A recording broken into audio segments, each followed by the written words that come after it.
Assalamualaikum warahmatullahi wabarakatuh.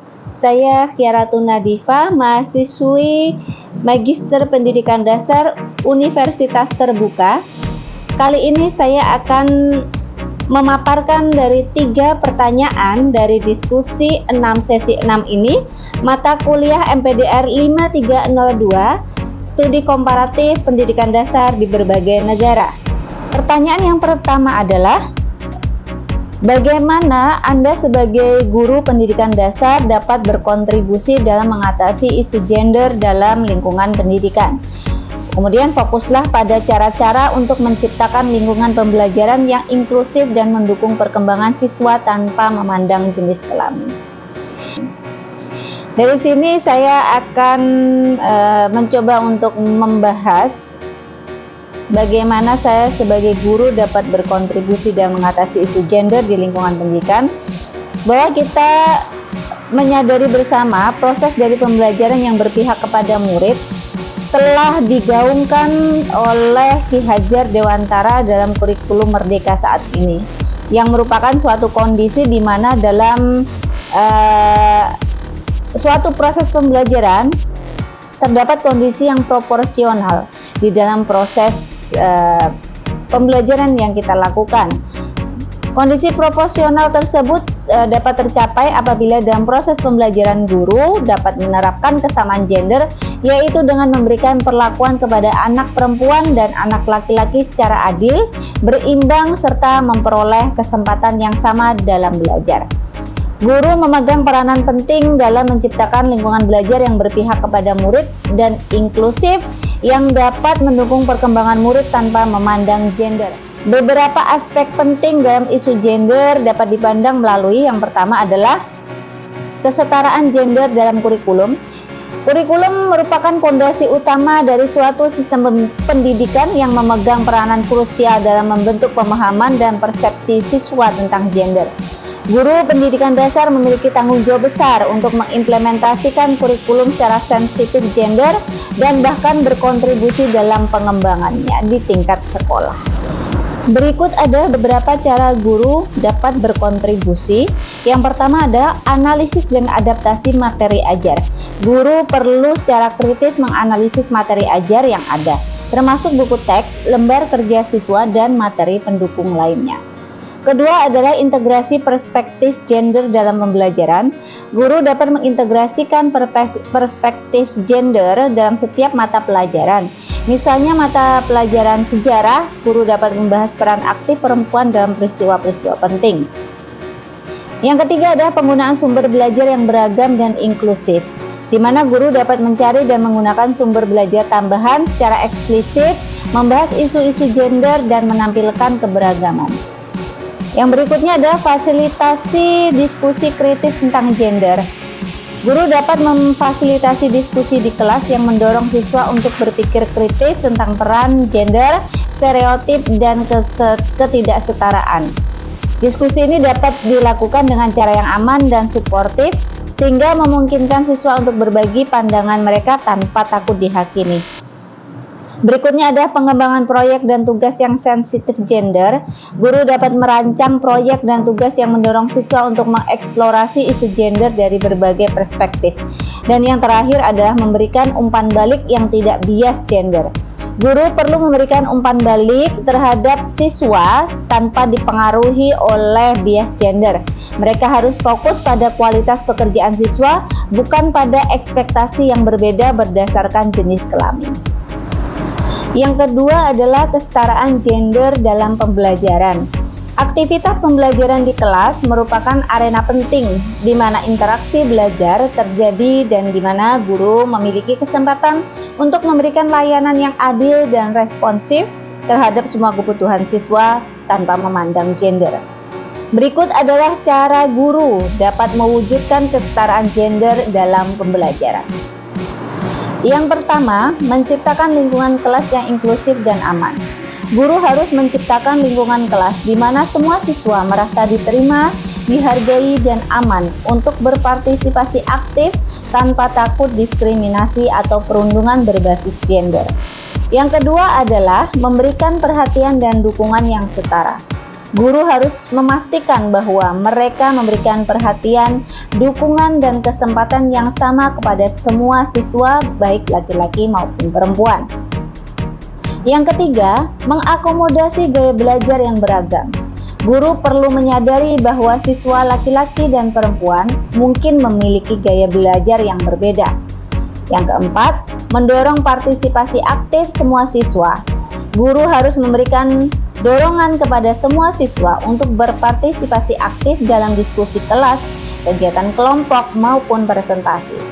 Kelima, memberikan layanan akademik yang berimbang dan sesuai dengan kebutuhan individu. Guru perlu mengamati dan memahami kebutuhan belajar serta kesulitan yang dihadapi oleh setiap siswa secara individual, tanpa memandang gender. Kemudian yang keenam ada menghindari bahasa dan contoh yang bias gender. Guru harus berhati-hati dalam menggunakan bahasa dan memberikan contoh yang tidak memperkuat stereotip gender. Yang ketujuh, mendorong kolaborasi yang setara.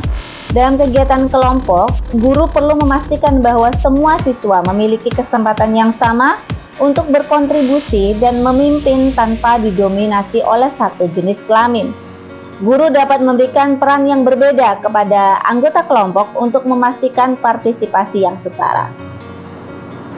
Yang kedua adalah sebutkan strategi konkret yang dapat atau telah Anda terapkan untuk mempromosikan kesetaraan gender, mengidentifikasi potensi diskriminasi gender, dan mengajarkan siswa tentang pentingnya menghormati perbedaan dan merangkul keragaman dalam konteks pendidikan dasar. Berikut adalah strategi konkret yang singkat yang dapat dan telah saya terapkan untuk mempromosikan kesetaraan gender, mengidentifikasi potensi diskriminasi gender, dan mengajarkan siswa tentang pentingnya menghormati perbedaan dan merangkul keragaman di pendidikan dasar. Yang pertama, guru mempromosikan kesetaraan gender. Dalam hal ini, guru dapat melakukan penugasan berdiferensiasi, kemudian dapat membuat slogan-slogan kesetaraan, kemudian juga dapat menganalisis minat dan bakat siswa yang dilanjutkan dengan pemetaan minat dan bakat tanpa membuat asumsi berbasis gender, yang data ini digunakan untuk mendukung pilihan belajar dan karir yang beragam. Guru juga melakukan komunikasi inklusif, menghindari ucapan diskriminatif, dan secara aktif tekankan pesan kesetaraan dalam setiap interaksi. Yang kedua, mengidentifikasi potensi diskriminasi gender. Guru dapat melakukan observasi interaksi, mengamati pola interaksi siswa di kelas dan saat mereka bermain untuk mendeteksi apakah ada potensi bias atau perundungan yang berbasis gender. Dapat melakukan analisis data minat dan bakat siswa, dapat memperhatikan juga apakah di dalamnya ada pola yang mengkhawatirkan dalam pilihan bakat dan minat siswa yang berdasarkan gender. Mendengarkan suara siswa juga penting untuk menciptakan ruang aman bagi siswa agar dapat berbagi pengalaman terkait ketidakadilan atau perlakuan yang berbeda berdasarkan gender. Kemudian guru melakukan refleksi secara pribadi, introspeksi untuk mengidentifikasi potensi bias gender yang mungkin tidak disadari ketika dalam praktik mengajar. Yang ketiga, mengajarkan siswa tentang pentingnya menghormati perbedaan dan merangkul keragaman. Dalam hal ini, guru dapat melakukan integrasi dalam pembelajaran, menyelipkan contoh dan studi kasus dan materi ajar yang menyoroti keberagaman dan pentingnya menghormati perbedaan. Diskusi terarah juga dilakukan. Guru memfasilitasi diskusi kelas tentang arti menghormati perbedaan, bahaya stereotip, dan manfaat keragaman. Kegiatan kolaboratif campuran, di mana bentuk kerja kelompok dan bermain siswa dilakukan secara heterogen berdasarkan gender untuk mendorong interaksi positif dan pemahaman antar siswa. Guru menjadi teladan yang positif, menunjukkan sikap menghormati dan inklusif dalam perkataan dan tindakan sebagai guru. Kemudian juga melakukan penguatan positif, memberikan pujian dan pengakuan kepada siswa yang menunjukkan perilaku menghargai dan inklusif terhadap teman-temannya tanpa memandang gender. Yang terakhir adalah pertanyaan, apa tantangan utama yang mungkin dihadapi dalam mengimplementasikan pendekatan ini dan bagaimana Anda merencanakan untuk mengatasinya? Tantangan utama adalah mengatasi resistensi terhadap perubahan, baik dari siswa yang mungkin sudah terpapar stereotip gender, maupun dari sebagian kecil orang tua atau rekan guru yang mungkin belum sepenuhnya memahami atau mendukung pentingnya kesetaraan gender dalam pendidikan. Selain itu juga, mengubah kebiasaan serta asumsi pribadi terkait gender dalam praktik mengajar sehari-hari juga memerlukan kesadaran dan upaya yang berkelanjutan. Saya berencana mengatasi tantangan ini dengan 1. Adanya komunikasi dan edukasi, mengadakan sesi diskusi dan sosialisasi kepada orang tua dan rekan guru untuk menjelaskan manfaat pendekatan ini bagi perkembangan semua siswa. Yang kedua, contoh nyata saya berbagi praktik baik, menunjukkan dampak positif dari strategi yang telah saya terapkan kepada siswa, kemudian berbagi pengalaman sukses kepada rekan guru. Yang ketiga, saya melakukan pengembangan diri yang berkelanjutan bersama dengan rekan guru yang lain, bagaimana kami akan terus belajar dan mencari informasi terbaru tentang isu gender dan inklusi untuk memperkuat pemahaman dan keterampilan kami. Dalam hal ini juga beberapa dari kami juga telah mendapatkan bimbingan teknis dan pelatihan dari BPMT setempat untuk melakukan proses pembelajaran dan pendidikan secara inklusif di sekolah kami. Kemudian membangun lingkungan kelas yang positif. Bagaimana saya nantinya dapat menciptakan atmosfer kelas yang aman dan suportif di mana siswa merasa nyaman untuk mengeksplorasi peran gender tanpa takut dihakimi. Kemudian yang terakhir adalah tentu saya akan melakukan evaluasi dan refleksi secara berkala, mengevaluasi efektivitas strategi yang diterapkan dan melakukan refleksi diri untuk terus memperbaiki praktik mengajar ada sesuatu hal yang seharusnya dilakukan sebagai seorang pendidik. Demikian yang dapat saya paparkan dari 3 pertanyaan di diskusi sesi 6 mata kuliah MPDR 5302 Studi Komparatif Pendidikan Dasar di Berbagai Negara. Sampai jumpa di lain kesempatan. Wassalamualaikum warahmatullahi wabarakatuh.